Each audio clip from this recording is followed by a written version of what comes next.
இந்த ஸ்டாலின் ஆட்சி வந்ததிலிருந்து நமக்கு பார்த்தீங்கன்னா எல்லா விலைவாசி ஏறி போச்சு. அரிசி விலையிலிருந்து சமையல் பொருள் இருந்து அனைத்து விலையும் ஏறி போச்சு. 1000 ரூபாய் யார் யார் வாங்குறீங்க சொல்லுங்க. யாருக்குமே வரல. என்னைக்கு சண்டால போய் தம்பிவேன் விளையாட்டு மந்திரி நம்ம உதயநிதி என்னைக்கு செங்கலை தூக்கி காமிச்சார அந்த செங்கலும் கூடி போச்சு, விலையும் கூடி போச்சு. தமிழ்நாட்டு மக்களை கடனாளி ஆக்கி விட்டது. அதிமுக ஆட்சியில 10 ஆண்டுகள்ல தமிழ்நாட்டு மக்களை கடனாளி ஆக்கி விட்டோம் சொன்ன நம்ம ஸ்டாலின் அவர்கள் இன்றைக்கு இந்த கடந்த 3 ஆண்டுகள்ல 3 லட்சம் கோடி வாங்கியிருக்காரு. 2 வருஷத்துல 30,000 கோடி ஆட்டையை போட்ட குடும்பம் தான் இன்னைக்கு ஸ்டாலின் குடும்பம். இந்த போதை கடத்தலை யார் கூட, உதயநிதி கூட போட்டோ எடுத்திருக்காங்க. நம்ம முதலமைச்சர் கூட போட்டோ எடுத்திருக்காங்க.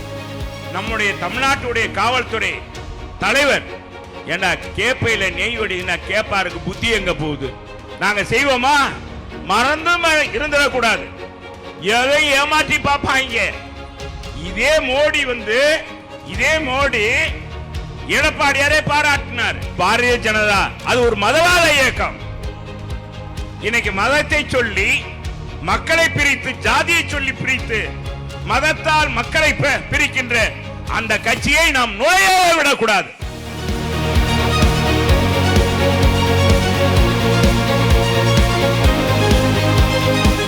இன்னைக்கு இந்த ஆட்சி உங்களுக்கு தெரியும். நம்ம 10 ஆண்டுகள் எப்படி ஆட்சி செஞ்சோம்? என்னத்தா ஏதாச்சும் குறைபாடு நிச்சா? இங்க ஒரு சில பேச்சாளர்கள் சொன்னாங்க. பார்த்தீங்கன்னா நமக்கு மிக்சி கிரைண்டர், மின்விசிறி, தாய்மார்கள்லாம் கஷ்டப்படுறத எப்படி அம்மா உணர்ந்தாங்க பாருங்க. அம்மாவுக்கு திருமணம் நடக்கல, அம்மாவுக்கு குடும்பம் கிடையாது. ஆனா ஒரு பெண்ணு பின்தூங்கி முன்னெழுகிற சமுதாயம் எதுனா பெண் சமுதாயம் நீங்க அன்று சொல்லுவாங்க. அம்மா சொல்லுவாங்க பின்தூங்கி முன்னெழுகிற சமுதாயம். அவங்களுக்கு 2 மணி நேரமாக ஓய்வு கொடுக்கணுன்றக்காகத்தான் நான் இந்த திட்டத்தை கொண்டு வந்தேன்னு சொல்லி அம்மா சொல்லுவாங்க. அந்த விலையில்லா மிக்சி கிரைண்டர் மின்விசிறி இது பார்த்தீங்கன்னா அனைத்து குடும்ப அட்டைகளுக்கும் கொடுத்தாங்களா கொடுக்கலையா? குடும்ப அட்டைகளை கொடுத்தாங்க. ஏத்தா வாங்கினீங்களா வாங்கலையா? இன்னொத்தா இப்படி இருக்கீங்க. அதாப்பா உங்களுக்கு இப்ப 1000 ரூபாய் பார்த்தா 2,20,00,000 பேருக்கு கொடுக்க வேண்டிய இந்த 1000 ரூபாய் இன்னைக்கு என்னாச்சு? இந்த ஆட்சியில் 1,15,00,000 பேர்னு சொல்றாங்க. ஆனா 1,15,00,000 பேர் கொடுக்குறாங்களான்னு தெரியாது. இந்த 1000 ரூபாய் யார் யார் வாங்குறீங்க சொல்லுங்க. யாருக்குமே வரல. ஆனா அம்மா கொடுத்தது அனைவருக்கும் கொடுத்தாங்க.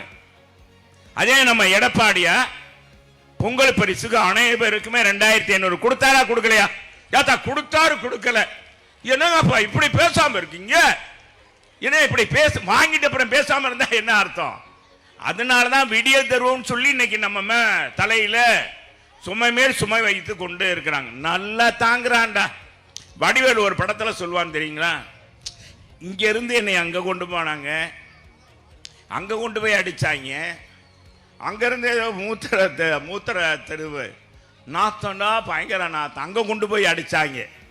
கடைசியா அதுல ஒருத்தர் சொன்னா எவ்வளவு அடிச்சாலும் நல்லா தாங்குறான்டா, எவ்வளவு அடிச்சாலும் நல்லா தாங்குறான்னு சொன்னா அது எனக்கு ரொம்ப பிடிச்சதுன்னு நம்ம வடிவேல் வையை போய் சொல்லுவாரா? என்ன பார்த்திருக்கீங்களா பார்க்கலையா? பார்த்தீங்க.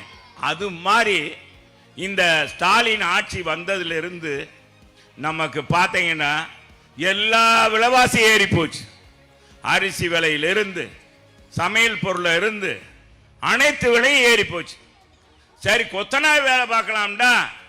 அம்மா கொடுத்த தம்பியா அம்மா சிமெண்ட்ல இருந்து நம்ம காலத்தில் வித்ததை காட்டிலும் இன்னைக்கு 30-40% கூட போயிடுச்சு. கட்டுமான பொருட்கள் அனைத்துமே சிமெண்ட் விலை கூடிருச்சு, மணல் விலை கூடிருச்சு, ஜல்லி விலை கூடிருச்சு. என்னைக்கு சண்டால போய் தம்பிவேன் விளையாட்டு மந்திரி நம்ம உதயநிதி என்னைக்கு செங்கலை தூக்கி காமிச்சார அந்த செங்கலும் கூடி போச்சு, விலையும் கூடி போச்சு. இப்படி எல்லா பொருளும் அனைத்து பொருளும் ஏறி போச்சு. சரி நமக்கு விடியல் தரும்னு சொன்னி என்ன விடியல் தந்திருக்காங்க? விலைவாசியை கட்டுப்படுத்துறதுக்கு இந்த ஆட்சி நடவடிக்கை எடுத்துச்சா? நடவடிக்கை எடுக்கல. இன்னைக்கு 1000 ரூபாய் கொடுக்கறது கூட ஒழுங்கா கொடுக்கல. அதே மாதிரி நம்ம முதியோர் பென்ஷன் அம்மா என்ன செஞ்சாங்க, 500 ரூபாய் 1000 ரூபாய் உயர்த்தி கொடுத்தாங்களா இல்லையா? வாங்கினீங்களா இல்லையா? 1000 ரூபாய் உயர்த்தி கொடுத்தாங்க. இவங்க என்ன செஞ்சாங்க, 1500 ரூபாய் தரேன்னு சொன்னாங்க. அம்மா என்ன செஞ்சாங்க, திருமண உதவியாக 25000 ரூபாய் கொடுத்தாங்க, 50000 ரூபாய் கொடுத்தாங்க திருமண உதவியாக. 4 கிராம் 8 கிராமாக நம்ம 4 கிராம் அம்மா கொடுத்தாங்க, 8 கிராம் கொடுப்போம்னு சொன்னாங்க. நம்ம எடப்பாடியார் 8 கிராம் கொடுத்தார். படிச்ச பிள்ளைகளுக்கு, பட்டம் பட்ட பிள்ளைகளுக்கு 1 பவுன் கொடுத்தார் தான். 1 பவுன். இன்னைக்கு 1 பவுன் என்ன விலை யாராச்சும் சொல்ல தெரியுமா? எவ்வளவு? 50000. அது என்ன? 60000 ரூபாய் 1 பவுன். அத அம்மா இலவசமா கொடுத்தாங்க, அண்ணன் எடப்பாடியார் கொடுத்தாங்க. இன்னைக்கு அந்த திட்டத்தை மூடு விழா கண்டுட்டாங்க. அந்த திட்டமும் இல்லை. நம்ம ஏலபாளைகள் பிள்ளைகள், விவசாய பிள்ளைகள், சாதாரண குடும்பத்து பிள்ளைகள், பட்டியலினத்து பிள்ளைகள், இவங்க வீட்டில் 2 பிள்ளைய படிக்குது, 3 பிள்ளைய படிக்குதுன்னா அவங்களுக்கு மடிக்கணினி நம்ம வாங்கி கொடுக்க முடியுமா? லேப்டாப் வாங்கி கொடுக்க முடியுமா? ஒரு லேப்டாப் இன்னைக்கு 50 ரூபா, 50000 ரூபாய், 50000 ரூபாய் இன்னைக்கு. அம்மா அதை இலவசமாக கொடுத்தாங்க. அம்மாவும் கொடுத்தாங்க, எடப்பாடியாரும் கொடுத்தாங்க. 53 லட்சம் பேர் நம்ம மாணவர்கள் பயன்பட்டாங்க. மாணவர்கள் உங்களுக்கு தெரியும், அம்மா உணவகம் தெரியும். விலையில் அரிசி கொடுத்தாங்களா இல்லையா? ரேஷன் கார்டு, அனைத்து ரேஷன் கார்டுகளுக்கும் யார் யார் அரிசி கேட்குறீங்க அவங்களுக்கு பூராமே விலையில் அரிசி கொடுத்தாங்க. இவங்கள மாதிரி தகுதி பார்த்தெல்லாம் இல்லை. எப்பா ஆடு கொடுத்தாங்க, 4 ஆடு கொடுத்தாங்க கிராம பொருளாதாரம். எப்பா ஊராட்சியில் அவங்களுக்கெல்லாம் கொடுத்தாங்கல்ல, ஊராட்சியில். இது கூட கிராம கமிட்டி கூடி தான் முடிவெடுக்கணும். யார் ஏழையா இருக்காங்க அவங்களுக்கு கொடுக்கணும்ன்றாங்க. பசுமாடு கொடுத்தாங்க, கணவனை இழந்தவங்க, கணவனாக கைவிடப்பட்ட பெண்களுக்கு பசுமாடு கொடுத்தாங்க. நம்ம எடப்பாடியார் என்ன செஞ்சாரு, கோழி கொடுத்தாரு. கோழி கொஞ்சம் கொடுத்தாரா இல்ல? இதையும் நிப்பாட்டி விட்டாங்கப்பா. எல்லா திட்டத்தையும் நிப்பாட்டி விட்டாங்க. அம்மா உணவகம் இல்லை, அம்மா மினி கிளினிக் இல்லை, இத்தனை திட்டத்தையும் மடிக்கணினி கிடையாது. அம்மா காலத்துல தான் 100 யூனிட் மின்சாரம் இலவசமாக எல்லாருக்கும் கொடுத்தாங்களா இல்லையா? நம்ம தலைவர் ஓலை குடிசைக்கும் ஒரு விளக்கு கொடுத்தவர் யார் என்றால் மனித புனிதன் புரட்சி தலைவர் எம்ஜிஆர். நம்ம பிள்ளைகள் நல்லா படிக்கணும், பள்ளிக்கூடத்துக்கு வரணும், காலையில நம்ம வேலைக்கு போறோம், பிள்ளைகளை கவனிக்க முடியாது சொல்லி சத்துணவு திட்டம் கொண்டு வந்தவர் புரட்சி தலைவர் எம்ஜிஆர். இன்னைக்கு அதை மாற்ற முடியுதா? இன்னைக்கு இந்தியா முழுவதும் அந்த சத்துணவு திட்டத்தை நடத்துறாங்க. இப்படி நம்ம திட்டங்கள் எல்லாம் கொடுத்தோம். இவங்க என்ன சொன்னாங்க, இந்த தலைவர்கள்லாம் என்ன சொன்னாங்க, 5 பவுன் நகை நாங்க அடமானம் வைக்கிறோம். நம்ம யாராச்சும் கேட்டோமா? நீங்க கேட்டீங்களாமா? நாங்க கூட்டுறவு வங்கியில் 5 பவுன் நகை வைக்கிறோம், சொசைட்டியில் வைக்கிறோம், அதை தள்ளுபடி பண்ணுங்கன்னு சொன்னோமா? நம்ம கேட்டோமா? கேட்கலையா? கேட்கல. அவன் என்ன செஞ்சாங்க, ஊருக்கு போய் 40 கிராம் 5 கிராம் 5 பவுன் நகை நீங்க யாரு வேண்டாலும் போய் கூட்டுறவு வங்கியில் வையுங்க. அதை உதயநிதி சொன்னார், நம்ம ஸ்டாலின் சொன்னார், முதலமைச்சர் அன்னைக்கு எதிர்கட்சி தலைவராக இருக்கும்போது. இப்படி சொல்லி கூட்டுறவு வங்கியில் வச்சது மட்டும் 48 லட்சம் பேர். எத்தனை பேர்? 48 லட்சம் பேர் தான். இப்ப எவ்வளவு பேருக்கு தள்ளுபடி பண்ணியிருக்காங்க தெரியுமா? வெறும் 13 லட்சம் பேருக்கு தான் தள்ளுபடி பண்ணியிருக்காங்க. மீதி 35 லட்சம் பேருக்கும் சுவாகா. நம்ம ஐயர்கள் சொல்லுவாங்க இல்லையா, ஐயர்கள் எதுக்கட தான் சுவாகான்னு சொல்ற மாதிரி எல்லாத்துக்கும் அவ்வளவுதான். இப்ப நீங்க நகையை வச்சவங்க எல்லாம் நகையை மீட்டெடுக்க முடியல. இப்படி நம்மளை குளிக்கல தள்ளி விட்டது இந்த அரசு. அது மட்டுமல்ல, இன்னைக்கு பாத்தீங்கன்னா நம்ம ஆட்சி காலத்தில் சட்ட ஒழுங்கு பேணி காத்தோம், சட்ட ஒழுங்கு அமைதியாக இருந்தது. யார் தவறு செய்தாலும் சரி, ஆண்டவனே தவறு செய்தாலும் தண்டிக்கக்கூடிய அரசாக நம்முடைய அரசு இருந்தது. அதனால இங்கே ரவுடிகள் ஒழிக்கப்பட்டாங்க. எங்க பார்த்தாலும் நம்ம குடிமராமத்து நாயகர் நம்முடைய எடப்பாடியார் ஆட்சியில் உங்களுக்கு தெரியும், கோவில் பாப்பாவுடைய கம்மா நம்ம ஆழப்படுத்தி அகலப்படுத்தி கரையெல்லாம் வலுப்படுத்தணும். வலுப்படுத்தணுமா இல்லையா? இதனால நீர்நிலையெல்லாம் கூடியாச்சு. அதே மாதிரி 136 அடி நீர் முல்லை பெரியார் அணையை 142 அடியாக உயர்த்தி காட்டுவேன் அம்மா சொன்னாங்க. 142 அடியாக உயர்த்தியதனால் தான் இன்றைக்கு விவசாயிகளுக்கு தங்கு தடையின்றி தண்ணி கிடைக்குது. மழையை தேக்கி வச்சு இன்னைக்கு அந்த மழை நீரை பெரியார் அணையிலிருந்து கொண்டு வந்து வைகைக்கு கொண்டு வந்து அங்க இருந்து நமக்கு கொடுக்கிறோம். ஆனா அந்த முல்லை பெரியார் அணையை இந்த திமுக அரசு காவுடுக்க இருந்தது. அன்னைக்கு கேரள அரசு இடிக்க போகும்போது இதை தடுத்து நிறுத்தியவர் அம்மா தான், போராட்டம் நடத்தினாங்க. அது மட்டுமல்ல, அம்மா ஆட்சியில் உங்களுக்கு தெரியும் நம்ம எத்தனை மெடிக்கல் கல்லூரிகள் கொண்டு வந்தோம்.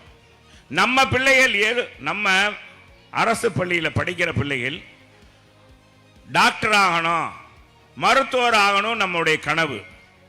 ஆனா பெரிய பணக்கார வீட்டு பிள்ளைகள் தான் இந்த டாக்டர் மருத்துவர் ஆகக்கூடிய தகுதி இருந்த நேரத்தில் நம்முடைய ஏழை பங்காளன் குடிமராமத்து நாயகன் நம்ம வீட்டு பிள்ளை அண்ணன் எடப்பாடியார் 7.5% இடஒதுக்கீடு கொடுத்தார்.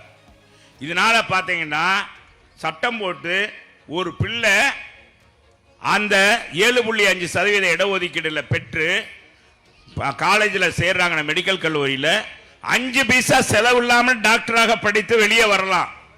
அந்த மாதிரி சட்டத்தை கொண்டு வந்தவர் நம்முடைய எடப்பாடியார். கொரோனா வந்துச்சு இல்ல, கொரோனா காலத்தில் நமக்கெல்லாம் ரூபாயை 1000 ரூபாய் 2 தடவை கொடுத்தார் இல்லையா? பொங்கல் தொகுப்பு கொடுத்தார். 10 மாதம் விலையில்லா அரிசி பொருட்களை கொடுத்தவர் நம்முடைய முதல்வர் எடப்பாடியார்.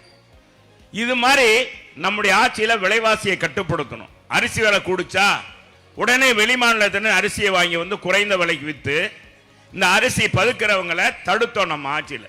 இன்னைக்கு விலைவாசி ஏறி இருக்கிற இதுக்கு இந்த அரசு நடவடிக்கை எடுத்திருக்கா? ஆனா இல்லை.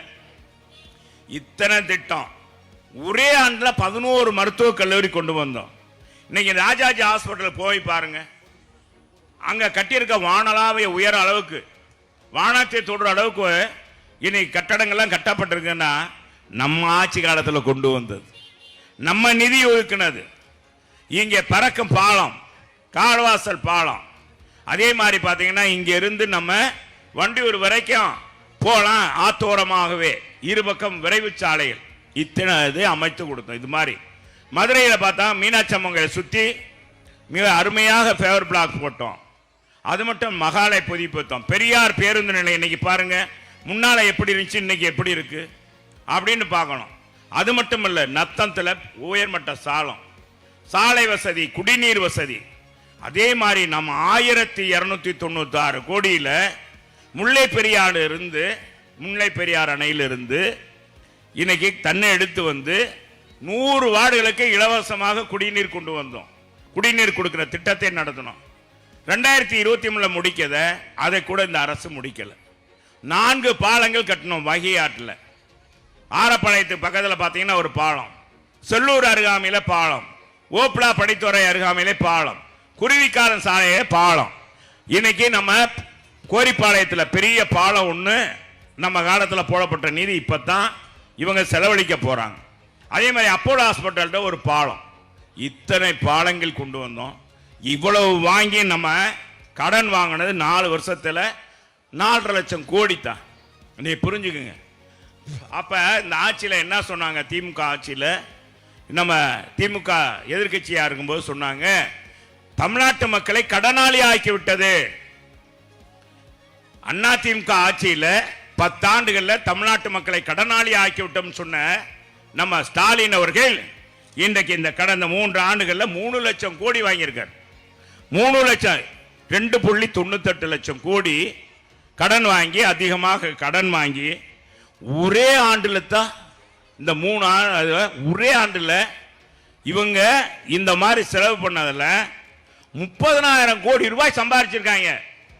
யாரு? நான் சொல்லலப்பா, நான் சொல்லல. நம்ம பிடிஆர் பன்வேல் தியாகராஜன் நிதியமைச்சராக இருந்தார்ல, அவரே சொன்னது. அவரை என்கிட்ட சொல்லல, அவர் நண்பர்கிட்ட சொல்றாரு. 30,000 கோடி. ஏத்தா நம்ம 30 கோடி ரூபாய் பார்த்துருக்கோமா? எத்தனை சைபர்னு கூட நமக்கு தெரியாது. தெரியுமா யாருக்காச்சும் 30,000 கோடிக்கு எத்தனை சைபர்னு தெரியுமா? 2 வருஷத்துல 30,000 கோடி ஆட்டையை போட்ட குடும்பம் தான் இன்னைக்கு ஸ்டாலின் குடும்பம். மக்களை பற்றி கவலையே படுவதில்லை, எந்த காலத்திலும் கவலைப்படுறதில்லை. அத அவங்க காலத்தில் இந்த மாதிரி செஞ்சாங்கன்னு சொல்லி இவர நண்பர்கிட்ட சொல்றாரு. அந்த டேப்பு வெளியே வந்துருச்சு. வெளியே வந்ததுனால இன்னைக்கு என்னன்னா, இத முதலமைச்சர் பார்த்துட்டு உடனே அவரை மந்திரி பதவியில் நீக்கினா அசிங்கமா போயிடும், இன்னும் வேற எதெல்லாம் எடுத்து சொல்லிடுவான் அப்படின்னு சொல்லி சாதாரண மந்திரி பதவியை கொடுத்து உட்கார வச்சிருக்காங்க. இன்னைக்கு 2 அமைச்சர் மத்தியில் இருக்காங்க. உங்களுக்கு தெரியும், நம்ம மூர்த்தி ஒன்று, இன்னொருத்தர் பிடிஆர் பழனிவேல். இந்த 2 பேர் மதுரைக்கு என்ன செஞ்சிருக்காங்க? கலைஞர் பேர்ல ஒரு நூலகம், எங்கே ஜல்லிக்கட்டு மைதானம் இல்லையா? வேற என்ன செஞ்சாங்க? ஏதாச்சும் மதுரைக்கு செஞ்சிருக்காங்களா? வளர்ச்சி பணிக்கு ஏதாச்சும் திட்டங்கள் போட்டிருக்காங்களா? எதுவுமே செய்யல. என்ன மெட்ரோ ட்ரெயின் வருதுன்றான். பார்த்தீங்கன்னா போன டைட்டில் பார்க் போனதுல 600 கோடினாங்க, இந்த தடவை 350 கோடின்னா அதே திரும்ப திரும்ப சொல்றாரு நிதியமைச்சர். நான் கேட்டா நீங்க தான் சுற்றுலா நகரமாக்கணும்னு சொன்னீங்க, ஏன்னா நீங்க ஒண்ணுமே இல்லைன்னு சொன்னீங்க, அதுக்காக நான் சுற்றுலா நகரமாக்க பல்வேறு திட்டங்களை வகுத்திருக்கணும்னு சொல்றாரே ஒழிய நிதியமைச்சர், இன்றைக்கு இருக்க மாண்புமிகு நிதியமைச்சர் தென்னரசு சொல்றாரே ஒழிய நமக்கு எதுவும் செய்யல. நம்ம இந்த இருக்கிற நம்ம குடும்பங்களுக்கு இங்க பாருங்க, எத்தனை பேர் எண்ணெய் கூட தேய்க்காம வந்திருக்கீங்க. எண்ணெயே இல்லை, எண்ணெய் வாங்குறதுக்கே காசு இல்லை, கோடி கோடியா கொள்ளையடிக்கிறாங்க. இதுலேயும் முக்கியமான இது என்னன்னா, சமீபத்தில் நீங்க எல்லாம் பார்த்துருப்பீங்க, நீங்க கிராமத்துப்புறம் என்னன்னு தெரியாது, இப்போ இந்த போதை கடத்தல்ன்றாங்க. ஏதா ஏத்தா ஏய் இங்க பாருப்பா சகோதரி, இங்க பாருமா, இந்த போதை மருந்துறாங்க. நம்ம ஊரில் பார்த்தா கோவில் பாப்படியில் எங்கனையாச்சும் இந்த ஒழிஞ்சிட்டு போய் கஞ்சா குடிப்பாங்க. பார்த்துருக்குமா? என்ன பார்த்துறீங்களா? பார்க்கலையா? அவன் கஞ்சா குடிச்சிட்டான்னு சரி, அவன் ஒரு போக்கிலே போவான்.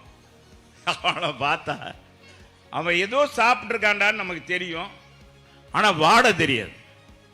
ஆனால் அந்த புகை வாடை நமக்கு தெரியும். இந்த போதை எப்போவாச்சும் இந்த கஞ்சா தான் நம்ம பார்த்துருக்கோம், சாராயம் காய்ச்சிருக்கோம். இவங்க காலத்தில் கள்ளச்சாராயம் காய்ச்சி 26 பேர் செத்து போயிட்டாங்க. தான் சண்டால பேயன் விடிய தருவோன்னு சொல்லிட்டு இந்த ஆட்சியில் 26 குடும்பம் தாலி அறுத்திருக்கு. 26 குடும்பம். அந்த 26 குடும்பத்துக்கும் 10 லட்சம் ரூபாய் தான். ஆனால் சிவாசியில் அங்கே சிவாசி தொழிற்சாலை வெடி விபத்து ஏற்பட்டு இறந்தா 2 லட்சம் ரூபாய். நம்ம வீடு தீப்பிடிச்சு எரிஞ்சா விபத்து ஏற்பட்டுச்சுன்னா 2 லட்சம் ரூபாய். இந்த தான் இது திமுகவுடைய இந்த அரசனுடைய நிலை. இப்படி இவங்க இந்த ஆட்சி வந்ததுலேருந்து பார்த்தீங்கன்னா போதை மட்டும் அதிகமாயிருச்சு. முன்னாடியெல்லாம் பெரியவங்க தான் சாப்பிடுவாங்க, சாராயம் சாப்பிட்ற, பிராந்தி சாப்பிட்ற, ஒரு குறிப்பிட்ட வயசுக்கு மேலே தான் சாப்பிடுவாங்க. 1-2 இளைஞர் சாப்பிடுவாங்க. இப்போ என்னன்னா, நான் சொல்றது சத்தியமா உண்மை, பெண் குழந்தைய பள்ளிக்கு அனுப்புனா நம்ம அனுப்ப முடியல. பள்ளிக்கு அனுப்புனா அது என்ன செஞ்சுட்டு வரும்னே தெரியல. பிள்ளைகள் குடிக்குது. பார்த்தீங்கன்னா பள்ளிக்கூடத்துக்கு அருகாமையில் மிட்டாய் கிடைக்குது. மிட்டாயில் கஞ்சா போதை இருக்கான். இப்போ ஸ்டாம்பு சைஸில் ஒன்று விற்கிறாங்க. அந்த ஸ்டாம்பை தடவினா நாக்கில் வச்சுட்டா போதை ஏறிடுமா. இந்த மாதிரி போதை கடத்தல் தமிழ்நாட்டில் பெருக்கெடுத்து ஓடுதுன்னு சொல்லி இன்னைக்கு நம்முடைய உளவு பிரிவே சொல்லியிருக்கு. இதையெல்லாம் நம்ம எதிர்கட்சி தலைவர் எடப்பாடியார் சொன்னா காதலியே வாங்கிக்கிறதே இல்லை. அவங்க சொன்னதை தான் சொல்றாங்க. இன்னைக்கு என்னாச்சுன்னா, இந்தியாவே இன்னைக்கு தலை குனிகிற அளவுக்கு ஆஸ்திரேலியான்னு ஒரு நாடு இருக்கு. ஆஸ்திரேலியா யாராச்சும் பார்த்துருக்கீங்க தெரியுமா? கேட்டிருக்கீங்களா? ஆஸ்திரேலியான்னு ஒரு கண்டம் தான். அந்த ஆஸ்திரேலியாவிலையும் நியூசிலாந்துக்கும் எங்கிருந்து போதைப் பொருள் கடத்தி போறாங்க. எங்க டெல்லியை மையமாக வைத்து கொண்டு போறாங்க. அந்த கொண்டு போற அந்த போதைப் பொருள் என்னன்னா சத்தியமா சொல்றேன். அதை பத்தி சொன்னா நமக்கே பார்த்தா வியப்பா இருக்கு. இது மாதிரியான அந்த போதை கொஞ்சோண்டு எடுத்து அப்படி நாக்கில் வச்சுட்டா போதுமா. தேங்காய் இருக்குல்ல, தேங்காய் தெரியுமில்ல, ஏத்தா தெரியுமா தெரியாத தேங்காய் நம்ம ஊர்ல நீங்க துருவுவீங்கல்ல, எப்படி அது என்னப்பா இந்த அருவாமனையை வச்சு துருவுவீங்க. இப்போ மிஷின் வந்துருச்சு இல்லையா, அப்படி தானே மிஷினு. இப்படி சுற்றுவீங்க, அப்படி பருப்பு தூளாக விழுகும். இந்த துருவி அதில் ஏதோ சேர்க்குறாங்க, சேர்த்து இதை கொண்டு போய் விற்கிறத வித்தது யாருன்னா திமுகவுடைய மாவட்டத்துடைய, சென்னை மாவட்ட மேற்கு மாவட்டத்துடைய அயலரணியுடைய துணை செயலாளர் ஜாபர் சாதிக், அவருடைய பையன், அவருடைய தம்பி சலீம், இன்னொரு தம்பி மைதீன், 3 பேர் கைது பண்ணியிருக்காங்க டெல்லி போலீஸ்.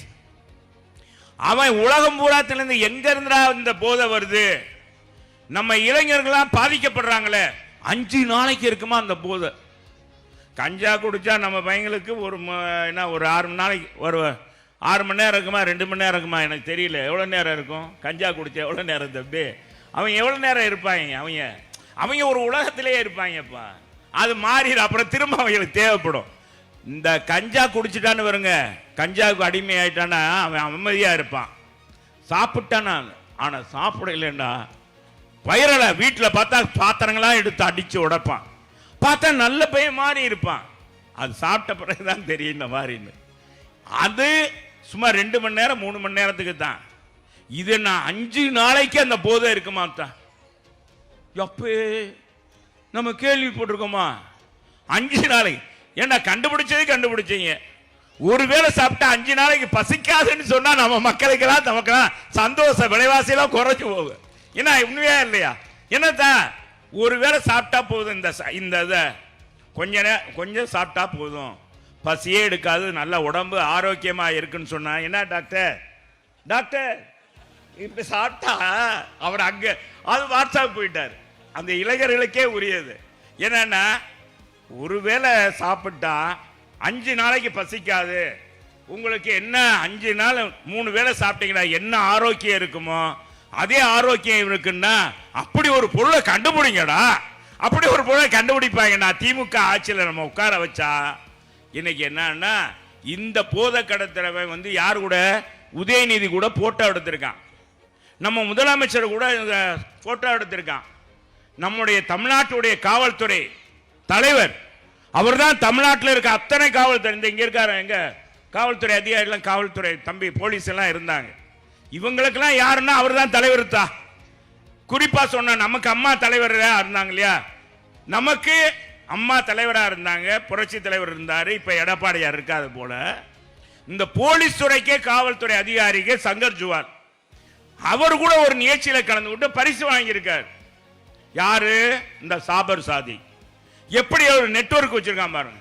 இப்படி போதைப் பொருள் கடத்தி இன்னைக்கு இந்திய நாடே தலைகுனிகிற அளவுக்கு உலக நாடுகள்ல, ஆஸ்திரேலியா மற்ற நாடுகள்லாம் எங்க இருந்து வருது இந்த மாதிரி போதைப் பொருள் காக்கும்போது இந்தியாவில இருந்து வருது, டெல்லியில இருந்து வருது. இது யார் கடத்தினா? தமிழர் கடத்திருக்கான். இதுக்கு மூளையாக செயல்பட்ட ஜாபர் சாதிக்குன்னு சொல்றாங்கடா. எவ்வளவு தலைகுனிவு நமக்கு. இதே தலைகுனிவு 2006 இருந்து 2011 திமுக ஆட்சியில் உட்கார வச்சோம். நீங்க தான் உட்கார வச்சீங்க. அன்னைக்கு என்ன ஆச்சு? 2G அலைக்கற்றை ஊழல், 1,76,000 கோடி ஊழல் பண்ணாங்க. இதனால இந்தியாவில் வேஷ்டி கட்டி டெல்லியில் நம்ம நடமாட முடியாது. நம்ம மான மரியாதை நம்மளை பார்த்தாலே ஒரு மாதிரி சிரிச்சுட்டு போவாங்க, ஒரு கேவலமா சிரிச்சுட்டு போவாங்க. அதே மாதிரி இப்ப ஒரு நிலையை தமிழ்நாட்டு மக்களுக்கு, தமிழனுக்கு வேஷ்டி கட்டி யாரும் டெல்லியில் போக முடியாத அளவுக்கு இன்னைக்கு இந்த ஆட்சி இப்பவும் செஞ்சிருக்காங்க. இதுக்கு இந்த குடும்பம் பின்புலமாக இருக்கும் போது எவ்வளவு வெக்கி தலைகுனிய வேண்டியிருக்கு. ஓட்டு போட்ட மக்கள்னா நீ யாரை கும்பிடுறது? நம்ம எந்த சாமியை கொண்டுட்டாலும் சரி நம்ம பாவம் துளையாதப்பா. சண்டால பேர் உட்கார வச்சு இன்னைக்கு என்னன்னா கோடி கோடியா கொள்ளையடிக்கிறாங்க. இந்த ஆட்சியில கோடி கோடியா கொள்ளையடிக்கிறாங்கன்னு நாங்க சொல்ல பத்திரிகையில் நன்றாட வருது செய்தி, ஊடகங்கள் இன்னைக்கு நிமிடத்துக்கு நிமிடம் செய்தி வருது. இந்த மாதிரி வர்றதுனால இந்த ஆட்சியை மாற்றணும். மாற்றணுமா மாற்ற வேண்டாமா? இது மாற்ற வேண்டாமா? இதே இருக்கட்டுமா? இது இருந்ததுன்னு வச்சுக்கோங்க, நம்ம குழந்தைகளையும் காப்பாற்ற முடியாது, வருங்கால சமுதாயத்தை இளைஞர்களையும் பால்படுத்திடுவாங்க. இவங்க ஆட்சியில் சட்ட ஒழுங்கு கேலி கூத்தாயிரும். விலைவாசி இனி அரிசியெல்லாம் நம்ம பார்க்க முடியாது. அரிசியெல்லாம் நீ அருங்காட்சியில் தான் போய் பார்க்கணும், அருங்காட்சியில் தான் போய் அரிசியை பார்க்கணும். அந்த அளவுக்கு விலைவாசி ஏற்றம் ஆயிரும். எனவே தாய்மார்களே, சகோதரிகளே, இதுக்கு நல்ல நமக்கு ஒரு வாய்ப்பு. வருகிற நாடாளுமன்ற தேர்தல் அதி விரைவில் வர இருக்கு. அந்த தேர்தலில் நம்ம எல்லாம் அண்ணன் எடப்பாடியார் கரத்தை வலுப்படுத்துகின்ற வகையில் நம்ம எல்லாம் ஓட்டு போடணும். போடுவீங்களா? யார் யார் போடுவீங்க? கை தூக்குங்க. நம்ம சின்னம் ரெட்டலை. இதை வச்சுக்கிட்டு நம்முடைய செல்வாக்கை தெரிஞ்சுக்கிட்டு இன்னைக்கு பாரதபுரம் மோடிஜி வந்தார். 2 நாள் தமிழ்நாட்டில் இருக்கார். பார்த்தீங்களா? நேற்று பல்லடத்தில் கூட்டத்தில் பேசுறாரு. அவர் என்ன பேசுறாருன்னா, சிறந்த நிர்வாகம் கொடுத்த ஒரு புரட்சி தலைவர் எம்ஜிஆர், நிறைய திட்டங்களை கொடுத்தவர். அதனால் ஏழை மக்கள் அவரை இன்னும் கடவுளாக பூஜிக்கிறாங்க, நினைச்சுக்கிட்டு இருக்காங்க. அவர் புகழ் அளிக்கவே முடியாது. அதே மாதிரி அவருடைய வழியில் ஆட்சி செய்த அம்மாவை பற்றி சொல்றார். அம்மா அவர்களும் அவருடைய ஆட்சி காலத்தில் அவர் 16 ஆண்டு காலம் தமிழகத்தில் ஆண்டார். அம்மா தலைவர் 11 ஆண்டுகள் ஆண்டார்னா அம்மா 16 ஆண்டுகள் ஆண்டார். 16 ஆண்டுகளும் மிக சிறப்பாக இருந்தது அப்படின்னு சொல்லி பாராட்டி, அவர் பாராட்டுறாருன்னா எதுக்காக பாராட்டுறாரு? ஏத்தா பாராட்டுறாரு? எல்லாம் மோடி நல்லவருப்பா, நம்ம தலைவர் அம்மாவை புகழ்ந்துட்டாரு அப்படின்னு நம்ம போய் பிஜேபிக்கு ஓட்டு போடுறோம். ஏன்னா கேப்பையில் நெய் வடினா கேப்பாருக்கு புத்தி எங்க போகுது? நாங்க செய்வோமா? மறந்தும் இருந்துடக்கூடாது. எதை ஏமாற்றி பார்ப்பாங்க. இதே மோடி எடப்பாடியாரே பாராட்டினார். கொரோனா காலத்தில் என்ன வீடியோ கான்பரன்ஸ் மூலமா பேசும்போது சொன்னாரு, இந்தியாவில் இருக்க மாநிலங்களில் தமிழ்நாட்டுடைய முதலமைச்சர் எடப்பாடியாருடைய ஆட்சி மிக சிறப்பாக இருக்கு. இந்த கொரோனாவை கட்டுப்படுத்தியலும் மக்களுக்கு உதவி செய்தலும் அந்த மாநிலம் முன்னோடியாக இருக்கு. இனி எல்லா மாநிலங்களும் தமிழ்நாடை பற்றி பின்பற்றணும்னு சொன்னார். இதே மோடிஜி நேற்று எடப்பாடி ஆட்சியும் நல்லா இருந்தது, இப்ப வந்த திமுக ஆட்சி தான் சரியில்லைன்னு சொன்னா நியாயமா ஏத்துக்கலாமா? என்னத்தான் சரி, எல்லாத்தையும் பாராட்டியிருக்காருப்பார் நம்ம மோடிஜி.